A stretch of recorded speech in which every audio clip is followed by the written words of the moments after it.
Hello everyone, आप सभी का स्वागत है मेरे चैनल जिसका नाम है मिसेस आनंद कासेस और मैं हूँ स्मृति। लास्ट क्लास में हमने पढ़ा था क्यों इलेक्टोरल पॉलिटिक्स में हमने चैप्टर में पढ़ा था क्यों इलेक्शंस में कंपटीशन चाहिए होता है, क्यों इलेक्शंस कॉम्पिटिटिव होनी चाहिए। ठीक है, पॉलिटिकल कंपटीशन क्यों होनी चाहिए। तो आज हम लोग स्टार्ट करेंगे what is our system of elections. तो हमारा क्या, इंडिया का क्या सिस्टम ऑफ इलेक्शंस है। ठीक है, सिस्टम ऑफ इलेक्शंस, इसके बारे आज हम लोग पढ़ेंगे। ठीक है, can we say that Indian elections are democratic. क्या हम लोग बोल सकते हैं कि हमारा जो इलेक्शन इंडिया में हेल्ड होता है फिक्स पीरियड के बाद, हर एक फिक्स पीरियड के बाद, वो आपका डेमोक्रेटिक है। ठीक है, elections are held in all constituencies at the same time, either on the same day or within a few days. This is called a general election. Sometimes a election is held only for one constituency. ये constituency क्या होती है? Lok Sabha and Vidhan Sabha elections are held regularly after every 5 years. तो लोकसभा और विधानसभा का जो भी elections होता है इंडिया में, कब होता है? After every 5 years। ठीक है, 5 years पे होता है। ठीक है, after 5 years the term of all the elected representatives की खत्म हो जाती है। लोकसभा और Vidhan Sabha stands dissolved. Elections are held, देखिए सारे जगह पे इलेक्शंस या तो सेम टाइम पे होता है, सेम डे पे होता है, या एक दो दिन आगे पीछे होता है। ठीक है, तो उस टाइप के इलेक्शंस को क्या बोलते हैं? जनरल इलेक्शंस बोलते हैं। क्या बोलते हैं? General election. इलेक्शंस हेल्ड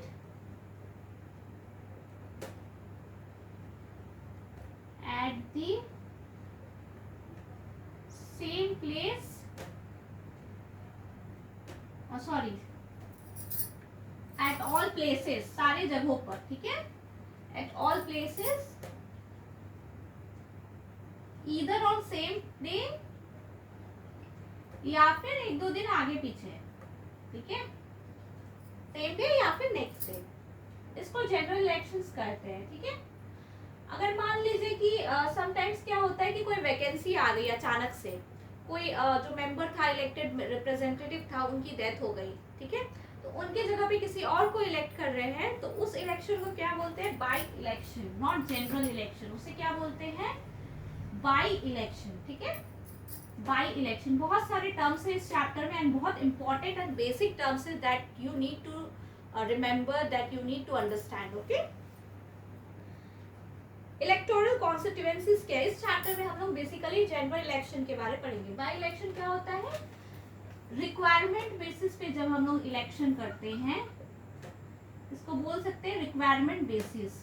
ठीक है, जब किसी का डेथ हो जाए, डेथ ऑफ समवन। ओके, जब किसी का डेथ हो जाए तब उसकी जगह पे किसी और को इलेक्ट तो करना होगा, वैकेंसी आ गई, तब हम लोग बोलते हैं बाई इलेक्शन। अब इलेक्टोरल कॉन्स्टिट्यूएंसीज क्या होती है? In our country, we follow an area-based system of representation. The country is divided into different areas for purposes of elections. These areas are called electoral constituencies. देखिए, अब India में कैसे होता है? एरिया वाइज डिवाइड होता है। ठीक है, मान लीजिए ये झारखंड है, बिहार है। ठीक है, तो इस एरिया का ये एक कॉन्स्टिट्यूएंसी हो गया। ठीक है, यहाँ पे इलेक्शन पर्पस के लिए हम लोग इंडिया को पार्ट्स में डिवाइड किए हुए एरियाज के बेसिस पे, और ये जो एरिया है झारखंड में, किसी एरिया को हम लोग इलेक्शन पर्पस के लिए यूज कर रहे होंगे। ठीक है, इलेक्शन पर्पस। तो ये क्या हो गया? झारखंड क्या हो गया? आपका इलेक्टोरल कॉन्स्टिट्यूएंसी हो गया। तो इंडिया में कैसे डिवीजन है? Based on area. Okay, The voters who live in area elect one representative. तो जो यहाँ पे वोटर होंगे वो वहाँ के एक रिप्रेजेंटेटिव को चूज करेंगे। They will elect one representative. ठीक है, हर एक एरिया से एक रिप्रेजेंटेटिव चूज होता है।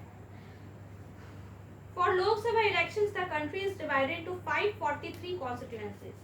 तो इंडिया लोकसभा इलेक्शंस जिसके बारे हमने जस्ट अभी रीड किया, जो 5 इयर्स में हेल्ड होता है, एवरी 5 इयर्स। तो लोकसभा में इलेक्शंस के लिए इंडिया कैसे डिवाइडेड है? 543 कॉन्स्टिट्यूएंसीज में डिवाइडेड है, ठीक है, 543 कॉन्स्टिट्यूएंसीज में डिवाइडेड है India. The representative elected from each constituency is called a member of parliament or an MP। तो जो यहाँ से इलेक्ट हो रहा है, मान लीजिए इस 543 में हर एक जगह से एक एक इलेक्ट हो रहे हैं, तो इलेक्टेड मेंबर को क्या बोलेंगे?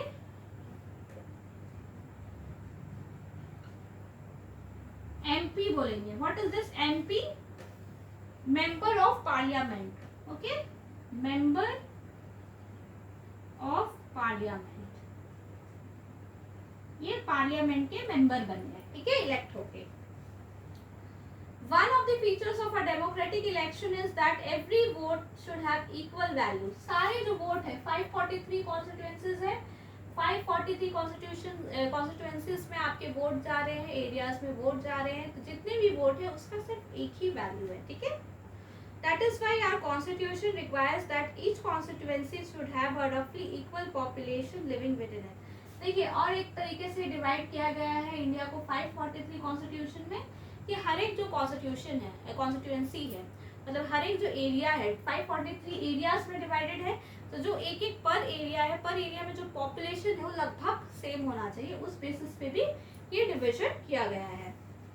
Similarly, each state is divided into a specific number of assembly constituencies।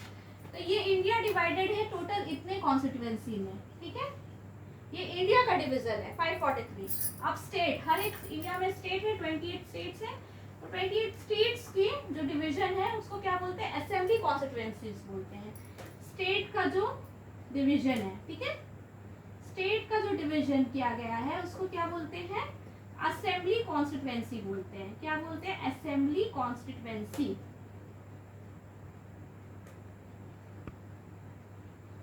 ठीक है। The elected representative is called the member of legislative assembly or an MLA। तो यहाँ पे जो इलेक्टेड मेंबर है उसको क्या बोलते हैं? MLA बोलते हैं। उसको क्या बोलते हैं? MLA। ये अब ये MLA क्या है? Member of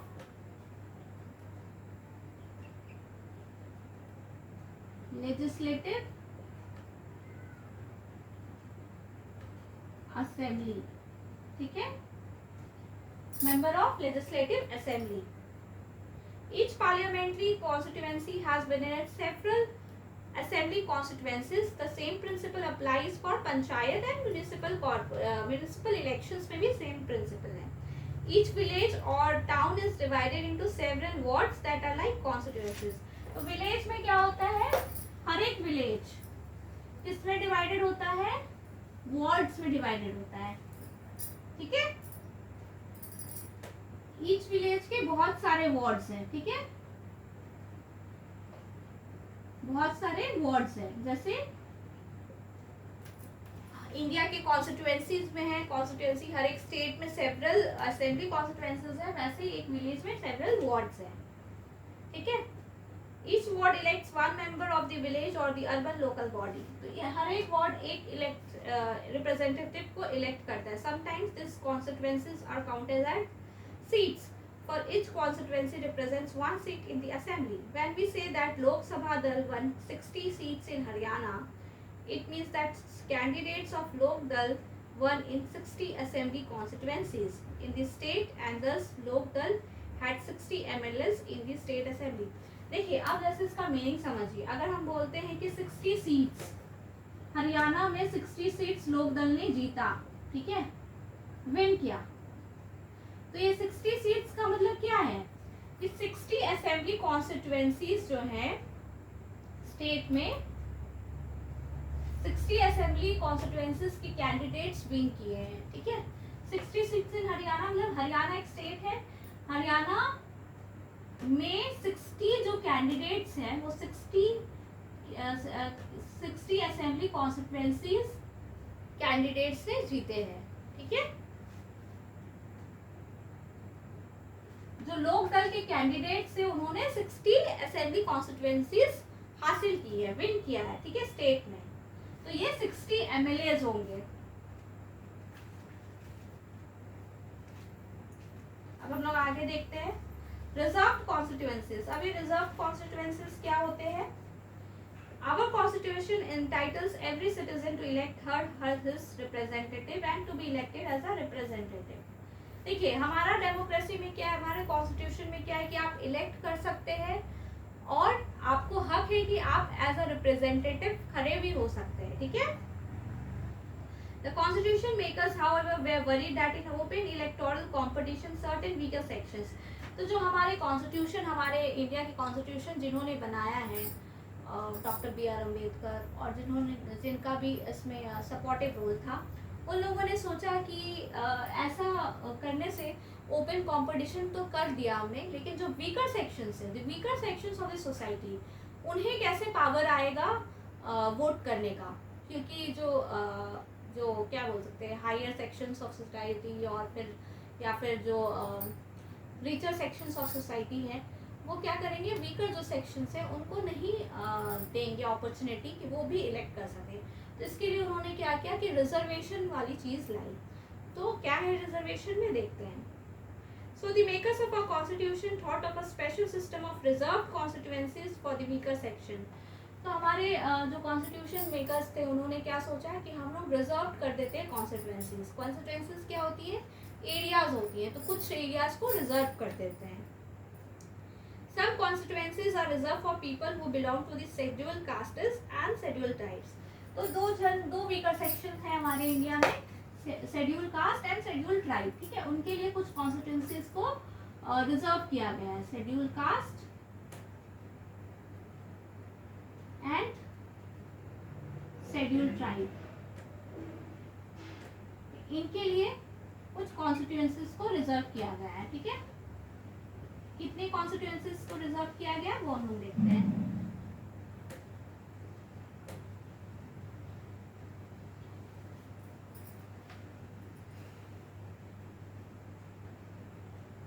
Currently, the Lok Sabha 84 seats are reserved for the scheduled castes and 47 for the scheduled tribes.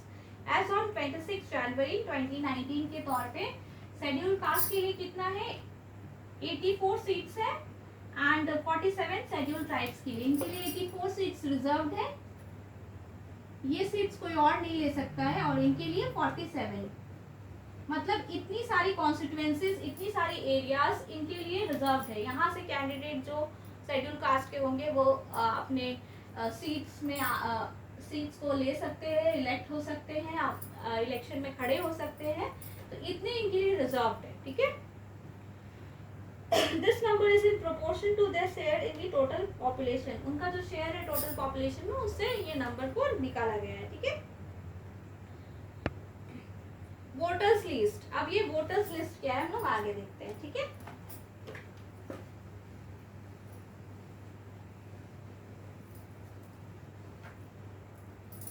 Basically जो वोटर्स लिस्ट है मतलब कौन कौन वोट कर सकते हैं, ठीक है। Once the constituencies are decided, the next step is to decide who can and who cannot vote.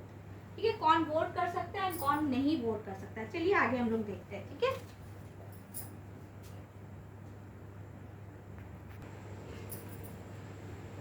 Once the constituencies are decided, the next is to decide who can और who cannot. कौन vote कर सकता है और कौन नहीं vote कर सकता है, तो वोटर्स लिस्ट डिसाइड होता है। This decision cannot be left to anyone till the last day. In a democratic election, the list of those who are eligible to vote is prepared much before the election and given to everyone. This list is officially called the electoral roll and the list and is commonly known as the voters list. देखिए कौन vote कर सकते हैं और कौन vote नहीं कर सकते हैं, ये लिस्ट इलेक्शन स्टार्ट होने के बहुत पहले ही बनाया जाता है। तो इसको हम लोग क्या बोलते हैं, इलेक्टोरल रोल भी बोलते हैं, ठीक है। वोटर्स लिस्ट को हम लोग इलेक्टोरल रोल टेक्निकल टर्म में बोलते हैं, बट रफली हम लोग इसको वोटर्स लिस्ट बोलते हैं। जो एलिजिबल है, एलिजिबल टू वोट, ओके। कौन कौन एलिजिबल है वोट करने के लिए, ठीक है। This is an important step for it is linked to the first condition of a democratic election. ये बहुत important है क्योंकि ये first condition में है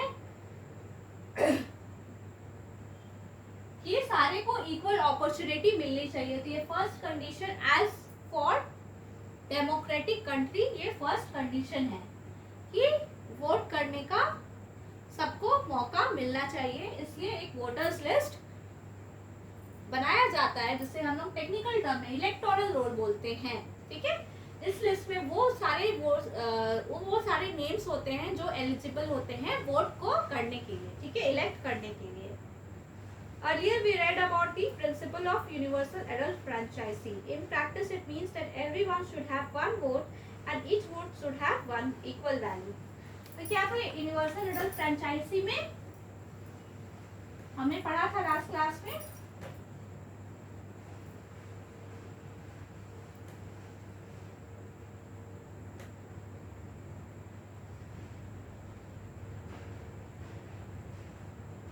Everyone should have one vote. उस वन वोट का क्या है, वन वैल्यू है एंड सारे वोट्स का इक्वल वैल्यू है. ठीक है, no one should be denied the right to vote without a good reason. Different citizens differ from one another in many ways. देखिए, कोई भी किसी को भी ये नहीं होना चाहिए कि उन्हें नहीं मिलना चाहिए वोट करने का. कोई रिच है, कोई पुअर है, कोई एजुकेटेड है, कोई अनएजुकेटेड है. वो स्टेटस देख के हम लोग डिसाइड नहीं कर सकते कि इनको राइट है वोट करने का और इनको नहीं है. ठीक है, in our country all the citizen aged 18 years and above can vote in an election. तो हमारे कंट्री में क्या है, जिनका एज 18 प्लस है, 18 या 18 प्लस है, वो एलिजिबल है वोट करने के लिए अगर उनके अगेंस्ट कोई क्रिमिनल केस नहीं चल रहा हो या फिर कुछ और चीज ना हो. ठीक है, आगे हम लोग देखते हैं.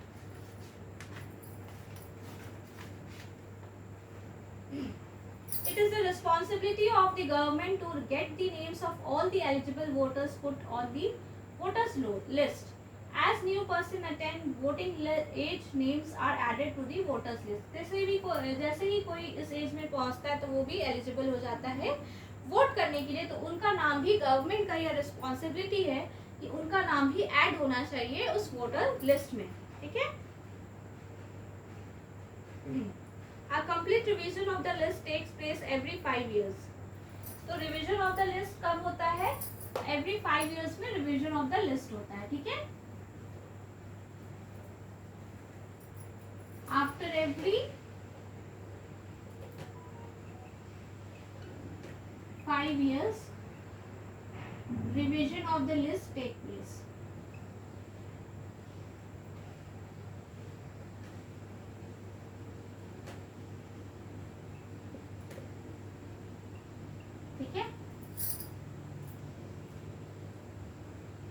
In the last few years, a new system of election photo identity card has been introduced. The government has tried to give this card to every person on the voters list.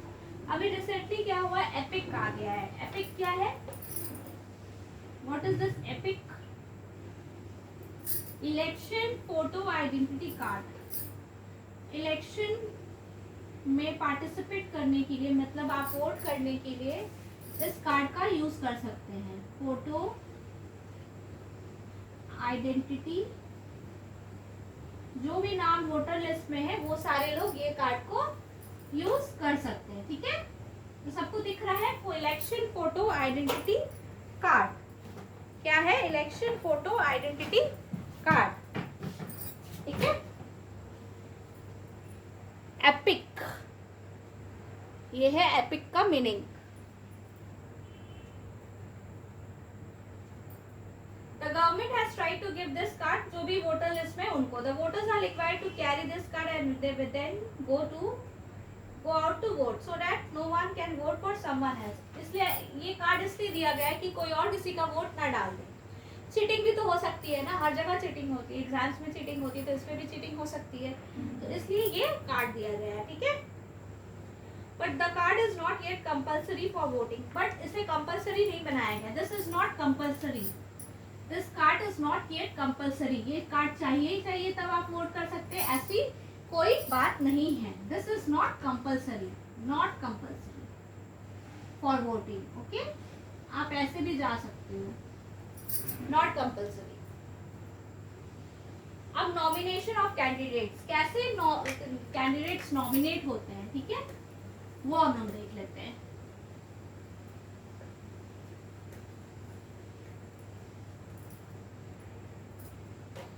Nomination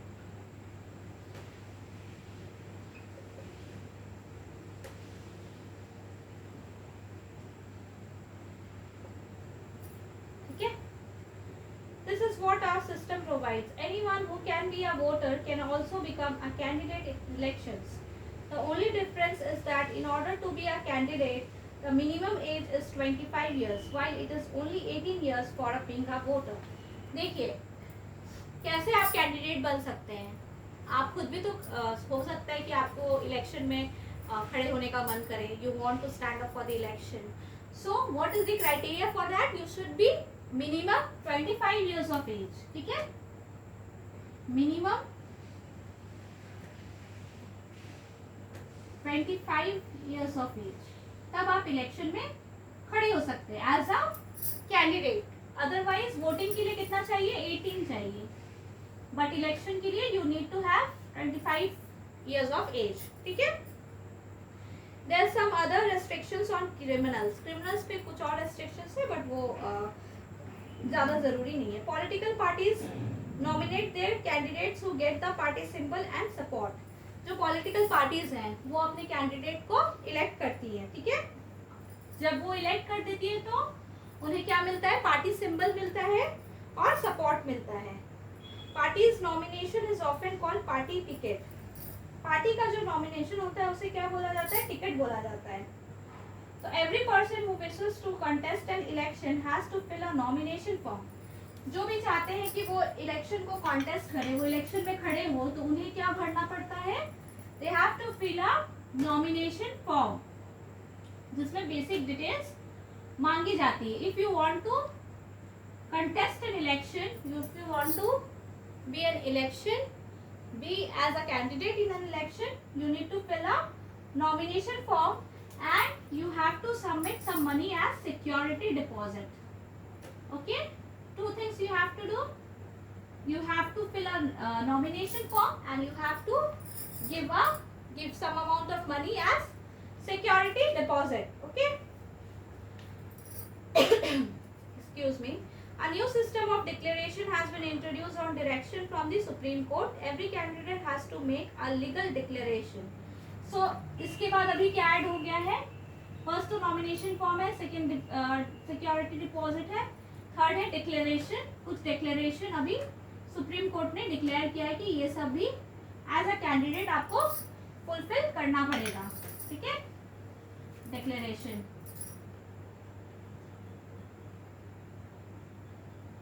उस declaration में क्या है?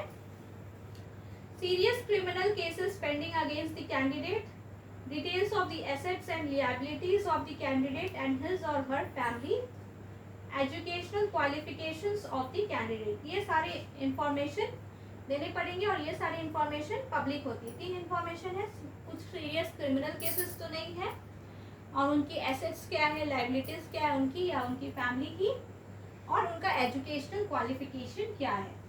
This provides an opportunity. तो इससे क्या होता है ना, ये सारी इंफॉर्मेशन से अगर मैं एज अ वोटर जाऊंगी, अगर मुझे ये सारी इंफॉर्मेशन किसी कैंडिडेट के बारे में पता होंगी, अच्छा उसका क्वालिफिकेशन क्या है, अच्छा उसके अगेंस्ट कोई क्रिमिनल केस तो नहीं है, या फिर उसने जो भी डिक्लेयर किया वो लीगल काम करता है, ठीक है। तो ये सारी चीज़ें अगर मेरे पास होंगी तो मुझे फिल्टर आउट करने में, मुझे चूज करने में बहुत ईजी होगा। So this are very important, okay, this details are very important. तो एक एग्जाम्पल भी दिया गया है आपको इलेक्टोरल रोल, मिजोरम का एक एग्जाम्पल दिया गया है, तो वो आप देख सकते हैं, बहुत अच्छी चीज दी हुई है। अब क्या है? Election campaign. अब इलेक्शन कैंपेन क्यों करना होता है? देखिए सबको आपको अपने बारे बताना पड़ता है, ठीक है, अवेयरनेस लानी पड़ती है, तब ना आपको कोई जानेगा। अगर आप अपने बारे नहीं बताओगे तो आपको कौन जानेगा। तो इसके लिए क्या करते हैं कि हम इलेक्शन कैंपेन करते हैं। तो इलेक्शन कैंपेन करने से क्या होता है कि लोग जो इलेक्शन में खड़े हो रहे हैं, जो कैंडिडेट्स हैं, उनके बारे अच्छी नॉलेज हो जाती है, ठीक है। इसके लिए हम लोग इलेक्शन करते हैं। तो ये कब होता है? The main purpose of election is to give people a chance to choose their representatives. Okay. Therefore, it is necessary to have a free and open discussion about who is a better representative, which party will make a better government, and what is a good policy. तो इसके लिए election campaigns होते हैं. In our country, such campaigns take place for a 2-week period between the announcement of the final list of candidates and the date of polling. देखिए हमारे यहाँ पे कैसे होता है ये इलेक्शन कैंपेन, 2 वीक के लिए होता है, ठीक है, 2 वीक पीरियड के लिए होता है ये इलेक्शन कैंपेन।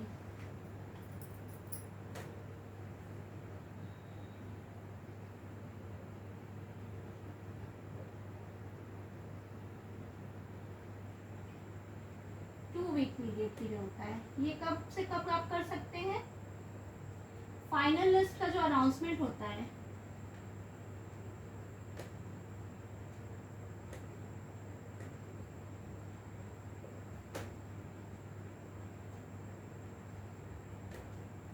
कैंडिडेट का प्लस डेट ऑफ पोलिंग, मतलब डेट ऑफ वोटिंग, इससे और डेट ऑफ पोलिंग के बीच के टाइम में आप इलेक्शन कैंपेन कर सकते हैं, 2 वीक पीरियड। ओके,